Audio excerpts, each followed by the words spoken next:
Hello दोस्तों, आप सभी का स्वागत है आपके अपने YouTube channel study with Danish sir पर।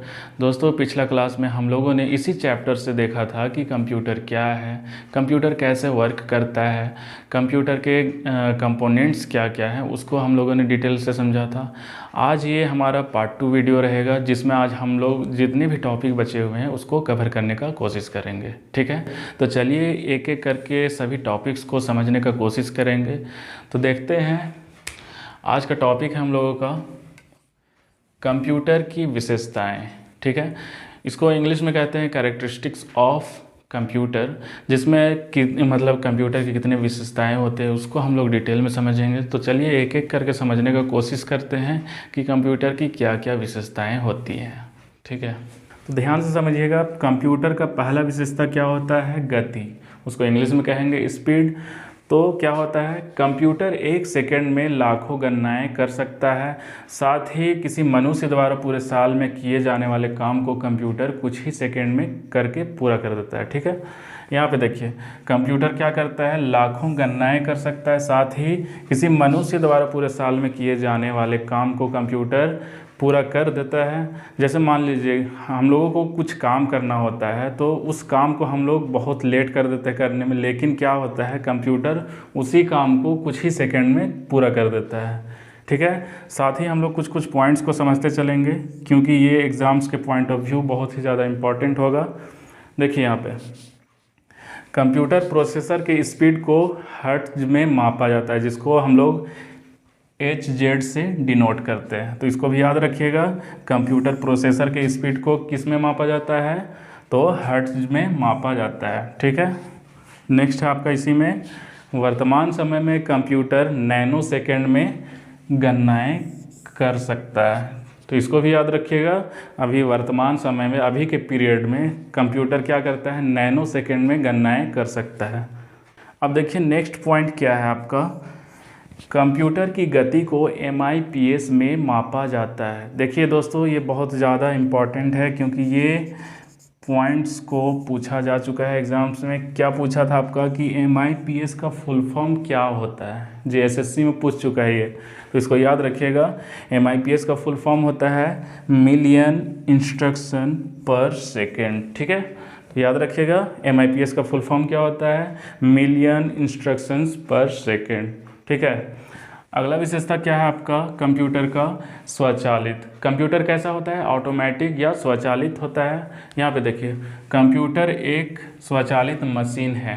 कंप्यूटर कैसा मशीन होता है? स्वचालित, या उसे हम लोग ऑटोमेटिक मशीन कह सकते हैं, जिसमें गणना करने के दौरान मनुष्य से गलती होने की संभावना न के बराबर होती है, तथा कंप्यूटर में एक बार आदेश दिए जाने के बाद वह बिना रुके उस काम को आराम से कर सकता है। ठीक है, तो क्या होता है, जैसे कंप्यूटर को हम लोग जानते हैं कि ये स्वचालित या ऑटोमेटिक मशीन होता है, जिसमें मनुष्य से, जैसे हम लोगों से न के बराबर कंप्यूटर में गलती होती है।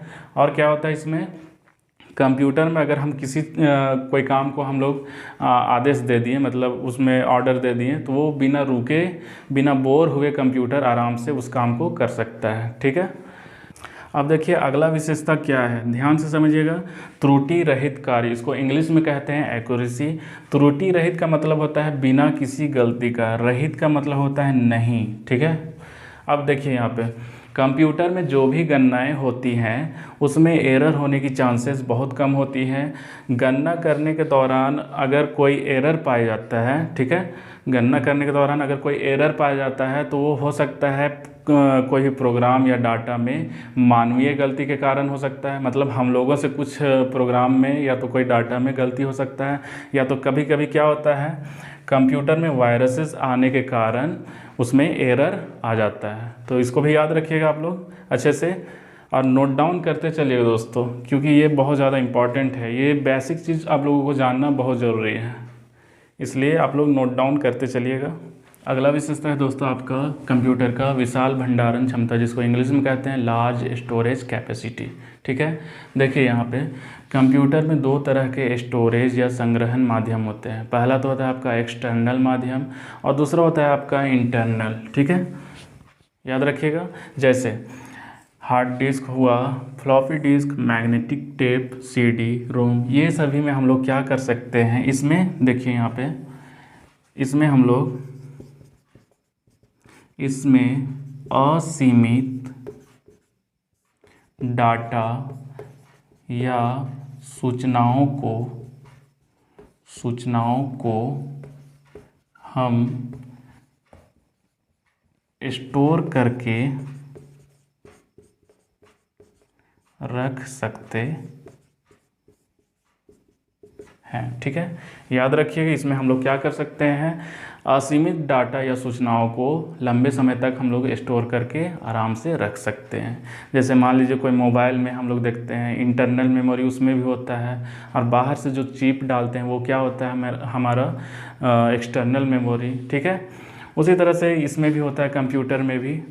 और ये सभी में हम लोग क्या करते हैं, इसमें हम लोग असीमित डाटा या सूचनाओं को लंबे समय तक स्टोर करके रख सकते हैं। और इसके बारे में दोस्तों हम लोग समझेंगे एक सेपरेट वीडियो में, सभी के बारे में हम लोग डिटेल में समझेंगे। ठीक है, तो इसमें टेंशन नहीं लेना है। अगला विशेषता है दोस्तों कंप्यूटर का जल्द निर्णय लेने की क्षमता, जिसको इंग्लिश में कहेंगे क्विक डिसीजन। ठीक है, कंप्यूटर में क्या होता है, कंप्यूटर में डिसीजन लेने की क्षमता बहुत अधिक होती है। ठीक है, तो याद रखिएगा, क्योंकि हम अपनी डाटा को किसी भी फाइल से सर्च बार के ऑप्शन में जा कर के हम लोग 1 सेकेंड के अंदर में उस डाटा को आराम से प्राप्त कर सकते हैं। ठीक है, जैसे मान लीजिए आप लोग, ये आपका कंप्यूटर है, कंप्यूटर में आपने कोई इन्फॉर्मेशन को किसी नाम से सेव करके रखा हुआ है। ठीक है, तो जैसे कोई फाइल को खोलिएगा तो उस फाइल में आपका इन्फॉर्मेशन है, फाइल खोलें आप लोग तो यहाँ पे बहुत सारा आपका फाइल खुलेगा।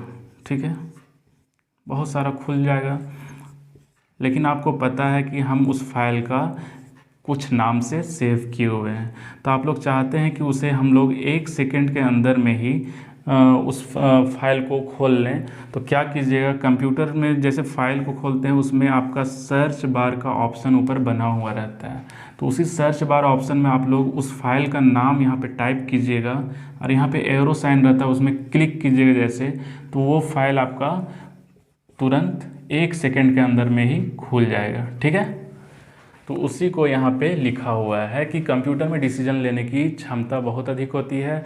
और अगर हम अपनी डाटा को किसी भी फाइल में अगर रखे हुए हैं तो उसे सर्च बार ऑप्शन में जा करके उसे सर्च करके 1 सेकेंड के अंदर में ही हम लोग प्राप्त कर सकते हैं।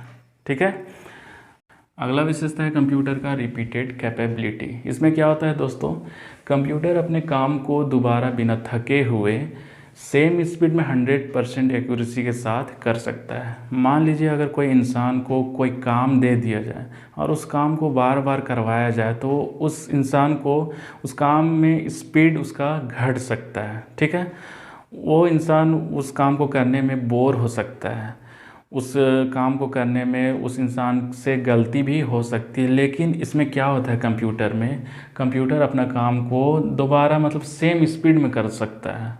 जो पहले का स्पीड होता है उसका काम करने का, वही स्पीड में कंप्यूटर आराम से अपना काम को 100% एक्यूरेसी के साथ मतलब बिना गलती किए हुए बिना अपना काम को पूरा कर सकता है। क्यों?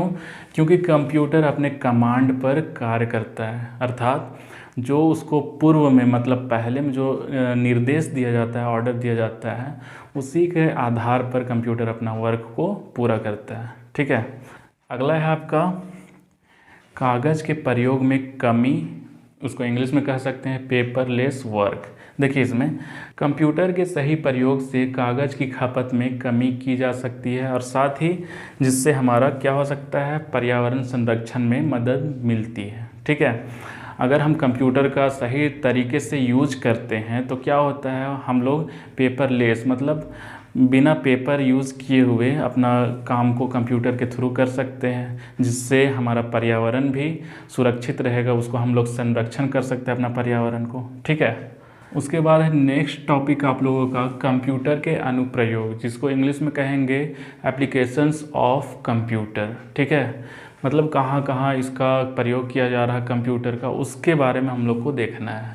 तो कंप्यूटर का प्रयोग वर्तमान में मतलब अभी के दौर पे हम लोग देखेंगे अलग अलग क्षेत्रों में इसका प्रयोग किया जा रहा है। जैसे आपका देखिए डाटा प्रोसेसिंग में क्या होता है, जनगणना का कार्य हो रहा, मतलब जनगणना में इसका डाटा प्रोसेसिंग का काम कर रहे हैं कंप्यूटर के थ्रू।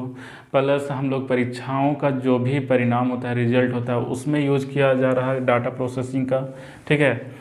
उसके बाद है आपका सूचनाओं का आदान प्रदान करना, मतलब इसको इंग्लिश में कह सकते हैं एक्सचेंज ऑफ इंफॉर्मेशन। हम लोग सूचनाओं का आदान प्रदान कर रहे हैं एक दूसरे से, ठीक है।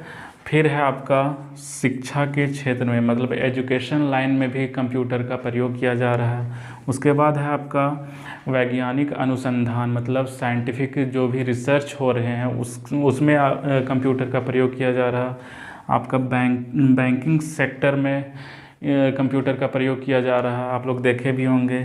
मेडिकल लाइन में भी आपका कंप्यूटर का प्रयोग किया जाता है। फिर आपका डिफेंस मतलब रक्षा, जो जहाँ पे पुलिस सेक्टर होता है वहाँ पर भी किया जा रहा। फिर आपका हो गया स्पेस टेक्नोलॉजी, जो भी आपका ग्रह या उपग्रह में जो भी घटनाएं घटती हैं उसको कंप्यूटर के थ्रू उस घटना को देखा जाता है। जो छोटी छोटी घटनाएं होती हैं उनको कंप्यूटर के थ्रू हम लोग देखते हैं, तो यहाँ भी आपका कंप्यूटर का प्रयोग किया जा रहा है। उसके बाद है आपका संचार में जो भी है आपका कम्युनिकेशन, उसमें कंप्यूटर का प्रयोग किया जा रहा। आपका हो गया उद्योग, इंडस्ट्रियल क्षेत्र में आपका हो रहा। फिर आपका है मनोरंजन, इंटरटेनमेंट के क्षेत्र में आपका कंप्यूटर का यूज़ किया जा रहा है। साथ ही आपका डिजिटल लाइब्रेरी में आप कंप्यूटर का भी प्रयोग किया जा रहा है ना। तो ये सभी आपका कंप्यूटर के अनुप्रयोग हुए, मतलब एप्लीकेशंस ऑफ कंप्यूटर, ठीक है दोस्तों। इसे कॉपी में राइट डाउन करते भी चले जाएं ताकि आप लोगों को समझने में बाद में प्रॉब्लम ना हो। और साथ ही वीडियो अगर अच्छा लग रहा हो तो वीडियो को ज़्यादा से ज़्यादा शेयर करें अपने फ्रेंड्स के बीच में। अब लास्ट टॉपिक है आपका कंप्यूटर के अनुप्रयोग के प्रभाव, मतलब इसको इंग्लिश में कह सकते हैं इम्पैक्ट ऑफ कंप्यूटराइजेशन। मतलब कंप्यूटराइजेशन हो जाने के बाद, हर जगह कंप्यूटर का यूज़ होने के बाद इसका क्या क्या प्रभाव पड़ता है उसके बारे में हम लोग को जानना है। तो देखिए यहाँ पे क्या क्या प्रभाव पड़ते हैं। तो पहला है आपका समय की बचत होती है, क्योंकि कंप्यूटर का स्पीड, जो कार्य करने का स्पीड होता है, यो मनुष्य के अकॉर्डिंग, हम लोगों के अकॉर्डिंग कंप्यूटर बहुत स्पीड कार्य कर सकता है, ठीक है। जो भी हम लोग का वर्क रहता है 1 महीना 2 महीना का, वो कंप्यूटर उस काम को क्या करता है, वो कुछ ही सेकंड में पूरा कर देता है। तो इससे हमारा समय का बचत होता है, ठीक है। उसके बाद है आपका त्रुटि रहित कार्य। कंप्यूटर में हम लोग जानते हैं कि कंप्यूटर के प्रयोग से कार्य में किसी प्रकार की गलती नहीं होती, मतलब जो भी काम करता है कंप्यूटर उसमें 1% भी गलती होने का चांस नहीं होता है, इसलिए इसको बोलते हैं त्रुटि रहित कार्य, ठीक है। मतलब बिना किसी गलती का वो काम करता है। फिर उसके बाद होता है आपका कार्य की गुणवत्ता, मतलब एक ही कार्य को कंप्यूटर बार बार करने पर भी वो थकता नहीं है। लेकिन अगर कोई इंसान को अगर उसी कार्य को करवाया जाए तो वो उसमें प्रभाव पड़ जाता है, लेकिन कंप्यूटर में उसमें प्रभाव नहीं पड़ता है। वो बार बार एक ही कार्य को आराम से एक ही स्पीड में 100% एक्यूरेसी के साथ कर सकता है ना। फिर उसके बाद होता है आपका कागज़ की बचत। इसमें क्या होता है दोस्तों, देखिए कोई भी इंफॉर्मेशन को कागज़ में ना लिखकर हम लोग क्या करते हैं, कंप्यूटर में स्टोर रख सकते हैं, ठीक है। जैसे कोई भी इंफॉर्मेशन हम लोग कागज़ में लिख रहे हैं, फिर कागज़ में लिखने के बाद कुछ दिन रखते हैं, फिर बाद में वो कागज़ गुम हो जाता है, भुला जाता है, ठीक है। लेकिन कंप्यूटर में क्या कर सकते हैं, हम लोग उसी इंफॉर्मेशन को लिख करके हम लोग स्टोर कर सकते हैं बहुत दिनों तक, ठीक है। बाद है आपका बेरोज़गारी। ये बहुत ज़्यादा इम्पॉर्टेंट है दोस्तों, क्योंकि हमें पता है कि एक कंप्यूटर द्वारा सैकड़ों लोगों का कार्य को पूरा किया जा सकता है ना। एक कंप्यूटर क्या करता है, 100 से भी ज़्यादा लोगों का काम को अकेले कर सकता है। इसलिए इससे क्या होता है, लोगों के जीविका पर क्या करता है, बहुत ज़्यादा प्रभाव पड़ता है इससे, ठीक है। इसलिए वे बेरोज़गार हो जाते हैं, है ना। तो इसको भी याद रखिएगा। अब हम लोग देखते हैं कुछ इम्पॉर्टेंट फैक्ट्स को। दोस्तों इसको आप लोग कॉपी में राइट डाउन कर लीजिए, क्योंकि ये बहुत ज़्यादा पूछे जाते हैं एग्ज़ाम्स में, ठीक है। तो देखिए भारत में कंप्यूटर का प्रथम प्रयोग कब किया गया था? तो देखिए, भारत में कंप्यूटर का प्रथम प्रयोग 16 अगस्त 1986 ईस्वी को कहाँ किया गया था? तो बेंगलुरु के प्रधान डाकघर में किया गया था। ठीक है। उसके बाद है आपका भारत का प्रथम पूर्ण कंप्यूटरीकृत डाकघर कहाँ है? तो याद रखिएगा, नई दिल्ली में। ठीक है, पूछ दिया जाएगा कि भारत का प्रथम पूर्ण कंप्यूटरीकृत कहाँ पर स्थित है डाकघर, तो याद रखिएगा नई दिल्ली में। ठीक है। फिर उसके बाद है आपका प्रत्येक वर्ष 2 दिसंबर को, याद रखिएगा 2 दिसंबर को विश्व कंप्यूटर साक्षरता दिवस, इसको इंग्लिश में कहते हैं वर्ल्ड कंप्यूटर लिटरेसी डे, मनाया जाता है। कब? तो 2 दिसंबर को। ये एग्ज़ाम्स में बहुत ज़्यादा पूछे जा चुके हैं, तो इसको याद रखिएगा। उसके बाद है आपका भारत में पहला कंप्यूटर भारतीय सांख्यिकी संस्थान, जिसको इंग्लिश में कहते हैं इंडियन स्टैटिस्टिकल इंस्टीट्यूट, कहाँ पर स्थित है? तो कोलकाता में। और कब स्थापित किया गया था इसको? तो 1956 ईस्वी में, याद रखिएगा। ठीक है। तो आज का चैप्टर यहीं पे समाप्त होता है दोस्तों। और मैं बता देना चाहता हूँ कि इस चैप्टर से जितने भी आपका ऑब्जेक्टिव क्वेश्चन बनेंगे उसको हम लोग नेक्स्ट वीडियो में देखेंगे, और सभी ऑब्जेक्टिव क्वेश्चन आपका एग्ज़ाम्स के पॉइंट ऑफ व्यू रहेगा। ठीक है। और मैं बता देना चाहता हूँ दोस्तों, वैसे विद्यार्थी जो झारखंड JPSC नागपुरी पेपर 2 का आंसर राइटिंग प्रैक्टिस कर रहे हो, वो एक बार दानिश सर के टेस्ट सीरीज़ से जुड़ें, क्योंकि मैंने खुद देखा उनका टेस्ट सीरीज़ बहुत ही शानदार तरीके से वो टेस्ट ले रहे हैं, बिल्कुल JPSC के पैटर्न पे। ठीक है। तो ज़रूर से टेस्ट सीरीज़ को ज्वाइन कीजिए और अपने आप को जांचिए कि हम लोगों का टेस्ट कितना अच्छा जा रहा है। और मैं बता देना चाहता हूँ कि वो जो टेस्ट लेते हैं उनके बाद वो आंसर भी प्रोवाइड कराते हैं साथ में। ठीक है। टेस्ट सीरीज़ से जुड़ने के लिए आप लोग इस नंबर पे कांटेक्ट कर सकते हैं दानिश सर से डायरेक्टली, 6203017710। ठीक है। इस नंबर पे आप लोग कांटेक्ट करके पूछ लीजिएगा। ठीक है। तो आज का वीडियो यहीं पे समाप्त करते हैं, मिलते हैं नेक्स्ट वीडियो में। Thank you.